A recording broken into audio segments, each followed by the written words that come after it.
All right, Chris, we're here to talk about the new electric Porsche, the Porsche Taycan. But before we do, I just want to rewind and sort of get the state of play on Chris Harris's brain on electric cars. Do you like them? Do you hate them? How were you approaching this review when you thought, my beloved brand Porsche has gone electric? More open-minded than people give me credit for. If an electric car is good, I'm going to say it's good. I just think there's been a lot of electric vehicles over the last 10 years that have been sold as the future, and they don't seem to fit into anyone's life. You have to fit into the car's life, and at that point I think take a taxi. So I'm not interested in Nissan Leafs and all that sort of stuff, because I just don't think they have the range to support anyone other than someone that lives in town and wants to doodle about. Then Tesla comes along, right, and they change the game completely. But what frustrated me about Tesla is that they're so obviously cars for people that don't like cars. They're hugely impressive, they're very fast, but the subtleties of a car that really excites you are missing from a Tesla. The way they handle, the way they ride, the way they drive, some of the way they're put together is disappointing. So when Porsche turns up to do it, I get excited. Yeah, so leading on to my next question, so what does the Taycan do that other electric cars don't? It works on several levels. First of all, it excites you about the future, because it shows that when a company like Porsche gets hold of this technology, they can give you something that you want to drive. From the moment you get in it, it feels like a Porsche. The control weights feel like a Porsche. It can ride and handle properly. It's hugely impressive. My first observation in the UK is the Turbo S is too much. It's too fast. Because you're out of sync with the other traffic. Every time you try and gas it, you almost rear end the car in front. So I thought it was a bit too quick in a straight line. But compared to too much power for Chris Harris. Well, just generally, you don't need that much. No, it's a fair point. I think it's the way that it rides and handles. It reminds you that there is an art to making a car drive as a homogeneous whole, rather than just being a drag race king. Teslas are great off the line.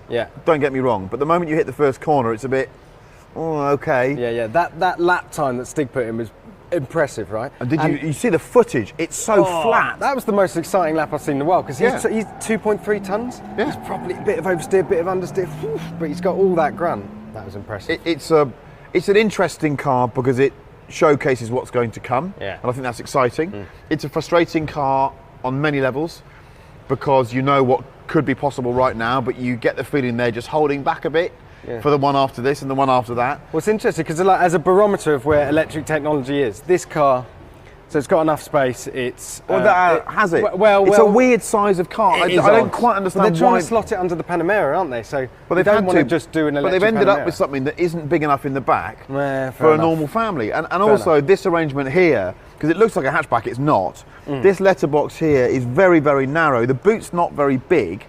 So is it a genuine M5 replacement? No, it's not. No, but they're going to do an electric Panamera. We'll come to that in a minute about the future. But basically, so anyway, they've got this car to ride and handle and drive beautifully, but it still only do 250 miles, 200 miles in the real world. It weighs 2.3 tons. That there is the limitation of batteries and motors right now. It's, I suppose it's like any technology, when it's new and rolled out, it's for rich people.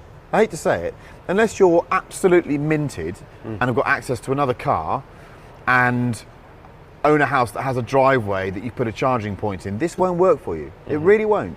And Tesla has a huge advantage with the supercharger network, because the best thing about using a Tesla on a daily basis is the supercharger network. It's almost more gratifying than the car itself. It works. When you plug in, you think, actually, someone's thought about this. Anyway, the future of Porsche, right? So they've on record said, next Macan's going to be electric. The replacements for the Cayman and Boxster, when they come, are going to be electric. That's still, I gather, slightly up for debate, but I think it's going that way. They're getting towards the point where they're happy to say this is going to happen. Panamera electric, Cayenne electric. So Porsche's heading towards an all-electric company. How important? Well, it's not, is it? Because the 911 will remain. That's what I'm going to say. You've got to ring fence it, haven't you? Because imagine all-electric Porsches, and then one day, if they can keep the 911. Well, they will. I think every car company will be allowed one folly. And Porsche's folly will obviously be the 911. It'll be hybridised, I think, heavily hybridised. And you might be able to get one more GT3 with an normally aspirated engine, but then that's gone. When we talk about this type of car going electric, I'm excited because I like the silence and I love the performance. When we talk about vehicles that are more emotional, it makes me sad. I don't want an electric 911. I've got no interest in it at all. Yeah, neither do I. But it's almost an opportunity, isn't it? If they can ring fence that, keep that pure, keep naturally aspirated. They can, but it's going to be massively expensive. I just think it's sad. I really do. And I think the way car companies look at their total emissions, that's the way it works, isn't it? Yeah. As a company, your vehicle range has to hit a certain point.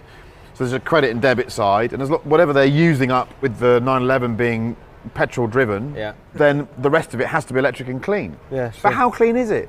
This is the thing. I really worry that legislation and politicians are hoodwinking people into thinking this vehicle is genuinely zero emissions. Well, it's not. Even the most kind research into this vehicle will tell you that it probably needs to do 15,000 miles before you've brought back any of the emissions that you would have used in an equivalent gasoline-powered car. Mm-hmm. The less kind studies are saying 25,000 miles. For some people, that's 5-6 years of use in their car. And where's all the lithium coming from? Where are the heavy metals? I'm just going to stop you there because we're getting dangerously close to being informative here. So we'll finish on a big question. What's it like to drift? Oh yeah, that's interesting. So it's not entirely intuitive. It's not as if it suddenly becomes rear-wheel drive. Mm-hmm. If you've ever driven an R34 GTR, it's a bit like that. It's throttle and steering related, the way the four-wheel drive works. So you give it full beans, it throws everything to the rear immediately. Mm-hmm. And then it'll start to bring the front in. Yeah. So if you try and hold it steady state with lock on, it won't work. Yeah. So you have to just feather it, get the wheels straight almost, and like a rally car, it'll just begin to slide. Yeah. There are some big issues with it. One is the tyre just can't deal with it. It's 2.4 tons. So you feel like you're drifting something 700 kilograms, you're not. Lap. All you can hear is the wheels. Yeah, well we did, after the big slide shots you see in the film on the telly show, the tyres were done. 3 slides, they're done.